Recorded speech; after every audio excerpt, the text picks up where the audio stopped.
Baik, bismillahirrahmanirrahim. Assalamualaikum warahmatullahi wabarakatuh. Pada pertemuan kali ini, kita masih akan membahas tentang activity dan intent. Dan kita melanjutkan pembahasan mengenai implicit intent. Kalau masih ingat, 2 minggu yang lalu kita membahas tentang explicit intent. Hari ini kita membahas implicit intent yang pada dasarnya tidak terlalu jauh berbeda dengan apa yang sudah kita bahas pada materi explicit intent. Hari ini yang akan kita pelajari yang pertama adalah kita coba review kembali apa itu intent. Kemudian kita juga akan mengoverview implicit intent. Jadi seperti apa sebetulnya implicit intent secara singkatnya. Kemudian setelah itu kita akan belajar bagaimana caranya kita mengirim intent, implicit intent, dan terakhir kita akan melihat bagaimana caranya kita menerima implicit intent dari activity lain. Ya, kita review terlebih dahulu apa sih sebetulnya intent ini. Ya, 2 minggu yang lalu kita sudah membahas intent. Jadi intent merupakan sebuah deskripsi dari sebuah operasi untuk dikerjakan. Dia juga merupakan objek pesan yang digunakan untuk meminta sebuah aksi dari komponen lain untuk melakukan sesuatu melalui sistem Android. Jadi kalau kita lihat di sini, intent itu adalah bisa dikatakan juga sebagai sebuah pesan yang isinya itu adalah sebuah deskripsi operasi apa yang akan selanjutnya dilakukan oleh komponen apa. Gitu. Contohnya di sini ada sebuah komponen, kita sebut originator, kemudian yang kedua adalah komponen lain. Komponen ini bisa jadi 3 dari 4 komponen yang kita sudah pelajari, yaitu activity, service, atau broadcast receiver. Dan originatornya pun sama, bisa jadi activity, service, ataupun broadcast receiver. Nah, di sini ketika sebuah activity akan melakukan sesuatu terhadap activity lain, kita butuh mengirimkan intent di sini ke dalam sistem Android. Kemudian di sana sistem Android akan tahu apa yang akan harus dilakukan selanjutnya. Karena di dalam intent di sana terdapat aksi yang harus dilakukan komponen tertentu.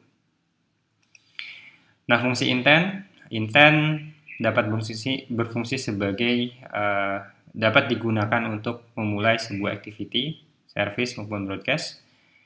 Dan pembahasan tentang service dan broadcast ini kita bahas pada bagian tersendiri di lain waktu nanti. Kemudian dari pembahasan intent juga kita mengetahui ada 2 tipe intent, yaitu explicit intent dan implicit intent. Explicit intent adalah sebuah intent yang sifatnya itu sudah spesifik. Jadi target originator dan targetnya itu sudah jelas gitu. Jadi kita pengen mengirim, kalau kita punya 2 activity dalam sebuah aplikasi, kita pengen pindah dari satu activity ke activity yang lain, kita dalam satu aplikasi kita menggunakan explicit intent karena sudah tahu target komponennya itu apa. Nah, untuk yang kedua yaitu implicit intent, kita tidak menspesifikasikan activity selanjutnya, tapi kita meminta sistem Android untuk menemukan sebuah kelas activity yang dapat menghandle permintaan. Jadi pada intinya, pada implicit intent, kita hanya mengirimkan ini nih deskripsi operasi yang akan harus dikerjakan. Nah, terkait siapa yang akan mengerjakannya, itu nanti akan di-handle oleh sistem Android dengan bantuan juga pengguna itu untuk memilihnya nanti. Nah, itu tadi review tentang intent ya. Nah, sekarang kita masuk ke dalam overview implicit intent itu sendiri. Apa yang bisa dilakukan dengan implicit intent? Pertama, jelas kita bisa memulai activity pada aplikasi lain.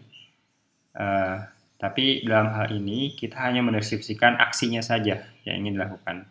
Contohnya, kita ingin berbagi tentang artikel atau kita ingin membuka map peta, atau yang simpel adalah ketika kita ketika kita mengambil gambar, kemudian kita ingin membagikan gambar tersebut dalam aplikasi tertentu, misalkan dalam aplikasi Instagram. Kemudian yang kedua adalah dengan menggunakan implicit intent, kita menspesifikasikan aksi dan data yang digunakan untuk selanjutnya digunakan dalam komponen tertentu dalam menjalankan aksinya gitu. Kemudian kita juga tidak perlu menspesifikasikan kelas target. Ya, bedanya dengan explicit intent. Dalam explicit intent kita menspesifikasikan kelas target. Nah, dalam implicit intent kita tidak perlu menspesifikasikannya. Cukup aksinya saja yang harus dilakukan oleh komponen tertentu. Contohnya kalau kita lihat di sini, kita punya contoh, kita buka sebuah aplikasi kamera, ya. Di sini kita punya gambaran seperti ini, ya. Kemudian kita ambil contoh, kita ambil foto. Kemudian kalau kita lihat fotonya tersebut, nah di sini ada tombol atau icon share. Ketika kita share, nah ini muncul ini yang namanya app chooser, panel app chooser, di mana kita bisa memilih aplikasi mana yang harus menghandle permintaan untuk berbagi ini gitu. Contohnya kita bisa kirim ke alamat email tertentu menggunakan Gmail misalkan, atau kita juga bisa simpan ke Drive gitu dan lain sebagainya. Nah, yang terjadi di sini adalah kita memberikan arahan berupa intent implisit untuk dengan aksi tadi untuk membuka image ini di mana gitu. Nah, nanti sistem Android itu akan mendaftarkan semua aplikasi yang dapat membuka file image tadi ini yang kita mau share gitu. Nanti ketika dibuka kita bisa melihat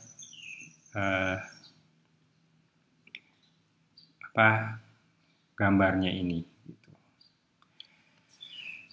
Nah, itu tadi apa yang bisa dilakukan dengan implicit intent. Jadi pada intinya kita ingin melakukan sesuatu dengan cara mendeskripsikan aksinya gitu. Nanti terkait siapa yang harus melakukan, komponen apa yang harus melakukannya itu, dan dalam aplikasi apa, itu nanti akan didaftarkan dalam pemilihan app chooser oleh sistem Android. Nah, ini bagaimana pelakuan sistem Android terhadap implicit intent. Jadi ketika implicit intent itu diaktifkan, Android runtime akan mencocokkan permintaan intent tadi dengan intent handlers yang terdaftar. Jadi isinya intent handlers ini adalah nanti list aplikasi atau komponen apa saja yang bisa menghandle permintaan intent yang kita kirimkan. Kemudian jika terdapat multiple handler, artinya bisa jadi lebih dari satu aplikasi yang bisa menghandle ini, maka app chooser akan dibuka. Jadi app chooser itu yang tadi kita lihat di contoh aplikasi kamera. Nah, fungsinya adalah agar pengguna dapat memutuskan aplikasi apa yang bisa membuka permintaan intent tadi. Nah, selanjutnya bagaimana implicit intent bekerja? Jadi pertama, Android Runtime menyimpan daftar aplikasi yang bisa menghandle intent tertentu, ya, yang terregistrasi. Kemudian aplikasi juga harus mendaftarkan melalui Android Manifest. Nanti ada yang namanya intent filter di sesi bagaimana kita bisa menghandle implicit intent maksud saya. Kemudian pada saat runtime menerima permintaan, dia akan mencari yang cocok. Jadi aplikasi mana saja yang bisa menghandle permintaan intent implicit tadi. Kemudian, Android Runtime dia menggunakan intent filter untuk mencocokkannya. Jadi dia akan melihat aplikasi mana yang cocok gitu. Jika lebih dari satu, munculkan daftar aplikasi dalam panel app chooser. Dan terakhir adalah Android runtime memulai activity yang diminta.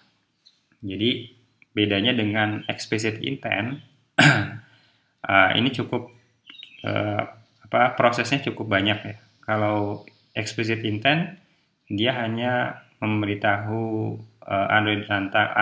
sistem Android ketika runtime ini activity akan dijalankan, selesai gitu. Dalam implicit intent, si Android dia akan terlebih dahulu mendaftar semua aplikasi yang sudah terregistrasi melalui Android Manifest yang dapat menghandle permintaan intent yang dikirimkan, implicit intent yang dikirimkan. Nah, jika terdapat lebih dari satu, dia akan memunculkan daftar aplikasi dan melalui bantuan pengguna, ketika pengguna memilih aplikasi yang akan dijalankan, dari situ Android runtime tahu activity mana yang harus dijalankan. Seperti itu. Nah, ini tadi app user. Jadi ketika Android runtime menemukan activity yang dapat menghandle, itu ternyata lebih dari satu, dia akan memunculkan app user. Ini versi yang lama, versi yang baru kayak tadi. Ini jadi kalau kita share di sini. Nah, ini app user. Nah, ini juga yang baru tadi sama saja. Nah, dari sana ketika pengguna memilih salah satunya, pengguna juga bisa memilih menjadikannya sebagai default pilihan untuk membuka intent yang tadi kita kirimkan. Bisa jadi misalkan di sini MX Player just once berarti cuma sekali. Kalau always berarti ketika kita memilih MX Player di atas ini, maka setiap kali kita melakukan share, dia akan membuka MX Player ini, gitu, secara default. Selanjutnya, bagaimana kita mengirim implicit intent? Pada dasarnya, ketika kita ingin mengirim implicit intent, itu tidak berbeda jauh dengan cara kita mengirimkan explicit intent. Jadi, tekniknya itu mirip gitu, hanya saja bedanya di dalam implicit intent kita tidak menspesifikasikan target kelas yang akan membuka intent tersebut karena nanti akan dihandle langsung oleh Android system atau sistem Android. Jadi pertama kita membuat sebuah objek dari kelas intent dengan menspesifikasikan ini aksinya itu apa gitu. Jadi intent.action call button di sini artinya ketika pengguna menekan tombol call, Android akan memulai activity yang dapat melakukan pemanggilannya. Nah, tidak ada data yang diberikan dalam hal ini. Nah, selanjutnya sebelum memulai activity, kita dalam kode yang kita buat, kita butuh menambahkan pengecekan di sini. Jadi, if intent resolve activity dalam kurung argumennya adalah get package manager tidak sama dengan null, maka panggil intent tersebut. Ini fungsinya apa? Fungsinya adalah untuk mengecek activity yang cocok dengan kriteria intent yang kita kirimkan. Jadi, hal ini berguna supaya jika ternyata dari activity yang kita kirimkan tidak terdapat komponen yang bisa menghandle-nya, maka intent ini nggak akan dipanggil. Intent ini tidak akan dipanggil sehingga aplikasi yang kita buat ini bisa terhindar dari crash. Sebaliknya, jika kita tidak melakukan pengecekan di sini, maka ketika intent ini dipanggil, ya ternyata Android tidak menemukan komponen yang bisa menghandle implicit intent ini, maka activity kita akan terancam crash.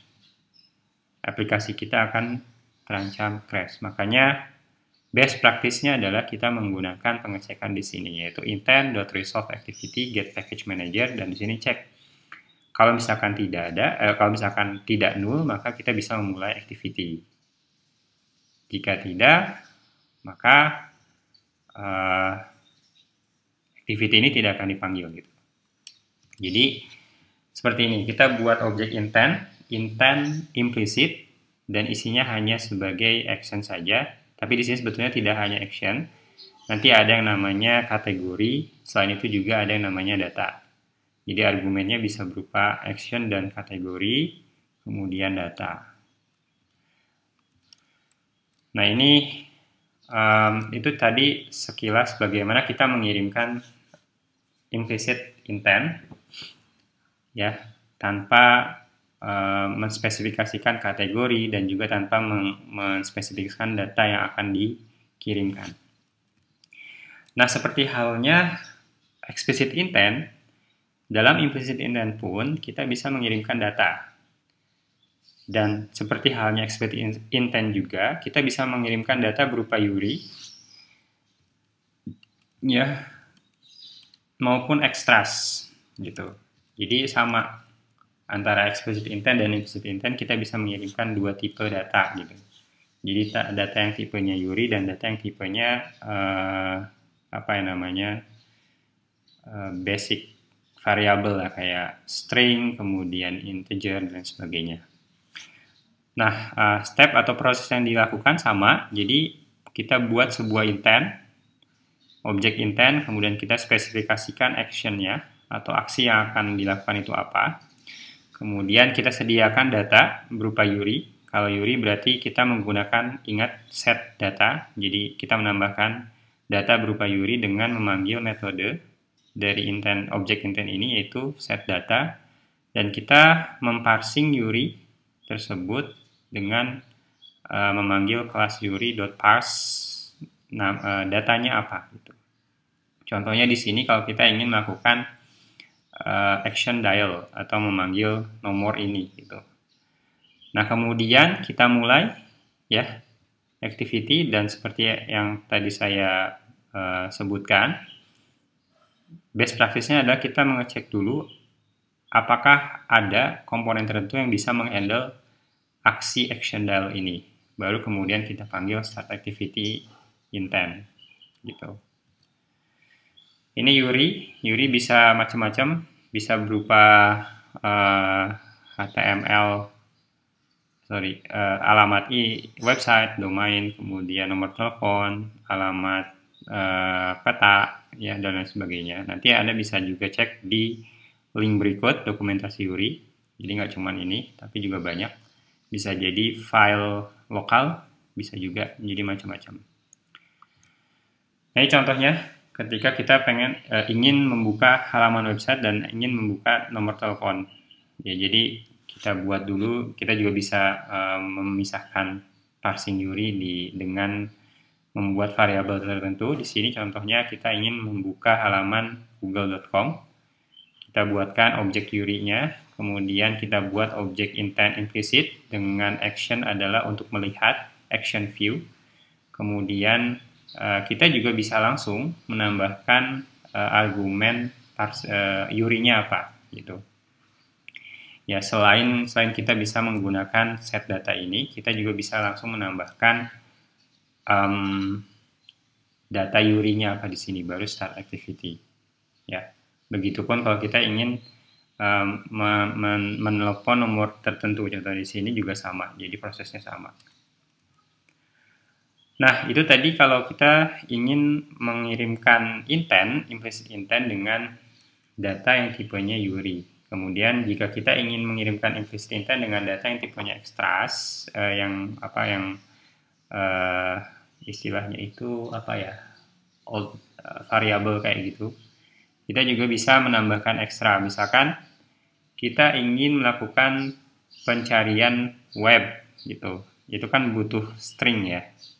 Jadi kita buat terlebih dahulu objek intentnya, kemudian kita tambahkan ekstrasnya berupa text string ya, yang bisa kita dapat dari edit text, misalkan get text to string. Jadi kita ambil nilai dari edit text ini, kemudian kita simpan, kita sisipkan data query ini ke dalam sebuah key namanya query. Kemudian isinya query tersebut apa. Baru kemudian sama, sebelum mulai activity tersebut, kita cek terlebih dahulu apakah ada komponen yang bisa menghandle permintaan action web search ini. Baru kemudian kita mulai activity-nya. Nah, itu tadi bagaimana kita mengirimkan intent hanya dengan menggunakan action. Kemudian kita juga bisa menambahkan data di dalamnya, baik berupa data URI maupun variabel biasa, contohnya string, integer, dan sebagainya. Nah, sekarang kita juga dapat menambahkan informasi tambahan lainnya yang harus dihandle oleh intent, yaitu kita sebut sebagai kategori. Contohnya di sini ada kategori openable dan kategori browsable. Kategori openable ini akan hanya bisa mengizinkan URI dari file yang bisa dibuka. Jadi URI-nya file ini bisa dibuka atau enggak. Kemudian kalau browsable hanya activity yang dapat memulai web browser untuk menampilkan data yang dirujuk oleh URI. Contohnya, kalau kita tadi ingin membuka halaman web Google ini, maka kita juga bisa menambahkan kategorinya. Kategorinya browsable, maka nanti akan dicarikan aplikasi yang hanya bisa memulai web browser. Gitu. Contohnya web browser kayak Chrome, Firefox, atau browser bawaan dari gawai Android yang kita gunakan. Nah, ketika kita ingin mengirimkan implicit intent dengan action dan kategori, stepnya sama, ya. Jadi kita bisa membuat sebuah intent, objek intent, sama pertama actionnya. Kita juga bisa sebetulnya menambahkan kategori langsung di sini. Kemudian kita set MIME type dan kategori. MIME type ini adalah tipe kayak extension filenya itu, seperti extension filenya yang bisa dibuka oleh aplikasi tertentu. Contohnya di sini PDF. Nah, kita bisa men-set tipenya ya selain kategori. Itu contohnya PDF. Atau kita juga bisa langsung menambahkan kategori, intent kategorinya kategori openable. Nah, jadi kalau kita buat seperti ini, maka tipe nanti ya, jadi arahan dari intent ini adalah buat action create document, tipenya PDF, kemudian kategorinya adalah kategori openable.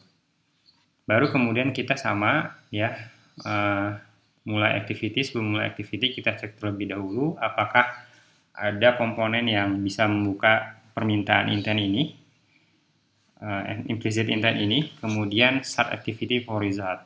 Di sini start activity for result artinya dia akan mengembalikan data yang diambil dari activity yang bisa melakukan intentnya. Proses isi URI dalam on activity result. Jadi nanti di activity yang pertama tadi, on activity result, kita ambil lagi intentnya, kemudian kita ekstrak data URI-nya di sana. Nah, ini kalau kita ingin mengirim implicit intent dengan type, ya, tipe dan kategori. Jadi fokusnya ada di sini.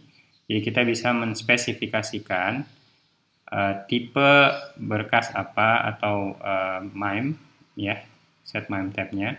Contohnya di sini PDF. Kita juga bisa mengimplementasikan misalkan plain text, ya, teks biasa. Kemudian kita juga bisa menambahkan add kategori. Kategorinya apa gitu. Ya. Nah, ini contoh-contoh action atau tindakan umum yang bisa kita gunakan. Ya, kita Android secara default sudah menyediakan action set alarm untuk mengeset alarm kita. Action image capture. Jadi kalau tadi kita melakukan pengambilan image dengan ini, ya. Nah, sebetulnya tipe action yang digunakan itu adalah tipe image capture. Jadi ketika diklik ini, klik gitu. Nah, itu tipe action yang digunakan adalah image capture. Kemudian action create dokumen untuk membuat dokumen, dan send to dikirim kemana. Ya, ini bisa banyak, nanti Anda bisa lihat di yang lainnya. Nah, action-action yang tadi itu, ini bisa ditangani oleh aplikasi yang sudah diinstal oleh sistem. Contohnya, alarm clock, ya, kalender, kamera, kontak. Nah, ini kan sudah ada sistem aplikasi ya. Kemudian juga ada email, file storage, map, music, gitu, notes, phone, dan lain sebagainya. Anda bisa melihat di sini contohnya. Di sini juga ada contoh bagaimana kita menggunakan membuat penulisan kode untuk membuat alarm, misalkan kamera dan lain sebagainya. Anda bisa lihat di sini. Nah, tadi itu bagaimana kita mengirim intent implicit gitu. Jadi kita mengirimkan permintaan untuk melakukan hal tertentu. Nah, sekarang selanjutnya adalah bagaimana kita bisa menerima implicit intent. Nah, kalau tadi kita mengirim, sekarang kita menerima intentnya. Bisa jadi intent yang kita terima itu bukan dari aplikasi kita, jadi dari aplikasi yang lain. Nah, caranya seperti apa? Untuk menerima implicit intent, kita harus terlebih dahulu menyatakan satu atau beberapa intent filter. Jadi, ada yang namanya intent filter dalam activity kita dalam Android Manifest. Jadi, intent filter ini kita spesifikasikan dalam Android Manifest. Jadi, activity apa yang bisa menghandle permintaan implicit intent tertentu. Kemudian yang kedua, nanti filter ini, intent filter ini akan memberitahu sistem Android mengenai kemampuan activity-nya, jadi untuk menerima intent tersebut. Gitu. Kemudian filter juga menempatkan persyaratan pada intent yang diterima oleh activity. Ini artinya bisa jadi kita bisa menambahkan tipenya apa. Kalau tadi kan ketika kita mengirimkan intent, kita bisa menambahkan tipe, ingin buka tipe berkas yang tipenya PDF misalkan. Atau kategorinya apa? Kategorinya cuma bisa di open, dibuka saja. Gitu. Nah, kita juga bisa menspesifikasikan apa yang bisa dilakukan oleh activity yang kita miliki. Gitu. Nah, ini contohnya. Jadi, ada tag activity namanya share activity. Di dalamnya ada sebuah intent filter, ya. Aksinya ini, jadi aksinya bisa dikirim. Jadi dari activity lain dia bisa menerima ini aksi pengiriman. Kemudian kategorinya default. Nah, ini di sini tipe datanya adalah text plain, jadi plain text biasa, biasanya kayak string atau .text gitu. Itu bisa dihandle oleh activity ini. Nah, dalam intent filter juga, kalau kita perhatikan di sini ada 3 tag elemen. Jadi, pada dasarnya di dalam intent filter, isinya bisa berupa action, kategori, dan data. Dan setiap tag ini bisa berisi 0 atau lebih dari 1. Jadi, aksinya tidak hanya bisa send, ya bisa jadi aksi yang lain juga bisa ditambahkan di sini, termasuk kategorinya pun bisa kita tambahkan dalam intent filter ini. Dan terakhir adalah datanya. Jadi ada tiga elemen yang bisa kita gunakan ya dalam intent filter ini. Yang pertama action. Jadi kita nanti activity kita dia akan mencocokkan satu atau lebih konstanta aksinya apa. Contohnya di sini kita bisa menambahkan aksi view untuk mencocokkan intent yang tadi. Kalau di intentnya itu aksinya adalah action view. Kalau tadi actionnya ada send, kita gunakan juga send gitu. Kemudian kategori informasi tambahan, jadi kita juga bisa menambahkan informasi tambahan berupa kategorinya apa. Jadi kalau tadi di intent, ya di sini kita kembali ke sini sebentar.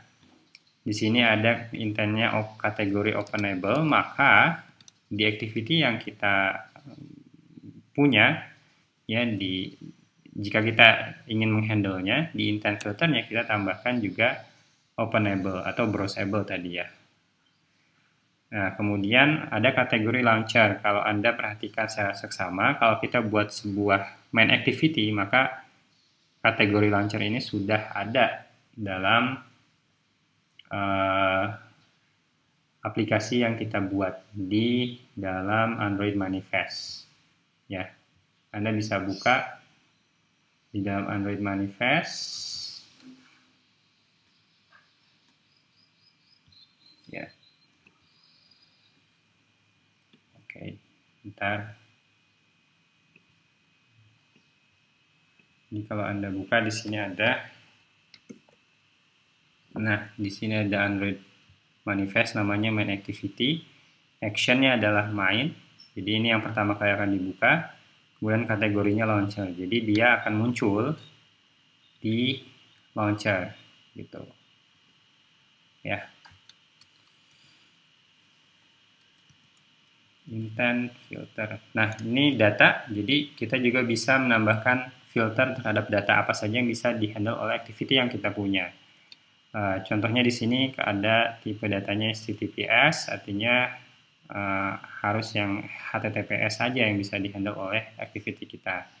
Atau hostnya apa gitu. Atau MIME tab-nya text plain, limit the acceptable type of document. Jadi dokumennya itu yang bisa dihandle adalah teks. Nah, ini bisa macam-macam. Jadi ketiga ini, action, kemudian kategori, dan data itu bisa macam-macam isinya. Anda bisa melihat list of kategorinya di dokumentasi Android yang sudah tersedia secara online. Nah, dalam hal ini, filter, sebuah activity itu dapat memiliki lebih dari satu filter. Jadi, kalau kita tadi lihat di sini, ya, di sini hanya ada satu intent filter saja. Tapi sebetulnya kita bisa menambahkan intent filter yang lain, gitu. Jadi bisa macam-macam. Bisa lebih dari satu. Contohnya di sini. Dia bisa melakukan aksi terhadap implicit intent yang sifatnya, yang actionnya adalah send, dan dia juga bisa send multiple, gitu. Jadi, activity yang kita punya itu bisa kita tambahkan kemampuannya untuk menghandle hal tertentu, gitu. Yang contohnya juga, ya, intent filter dapat memiliki beberapa tindakan dan data. Jadi contohnya send multiple, send multiple, Androidnya default. Nah, ini dia bisa mengirimkan data image maupun video ini secara default, gitu. Jadi kalau misalkan nanti Anda buka kamera kayak tadi, ya, kemudian kita sudah menspesifikasikan di dalam activity kita, di dalam Android manifest, di dalam activity kita seperti ini, maka ketika kita lakukan pengambilan gambar seperti ini dan kita share di sini, nanti aplikasi kita akan muncul di sini. Gitu. Aplikasi yang kita buat akan muncul di sini, misalkan kirim foto, gitu, ya, seperti itu.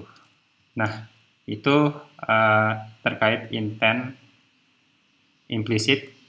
Anda bisa mempelajari lebih jauh di link di sini, ya. Dan terkait konsep Anda bisa juga baca di bagian chapter implicit intent.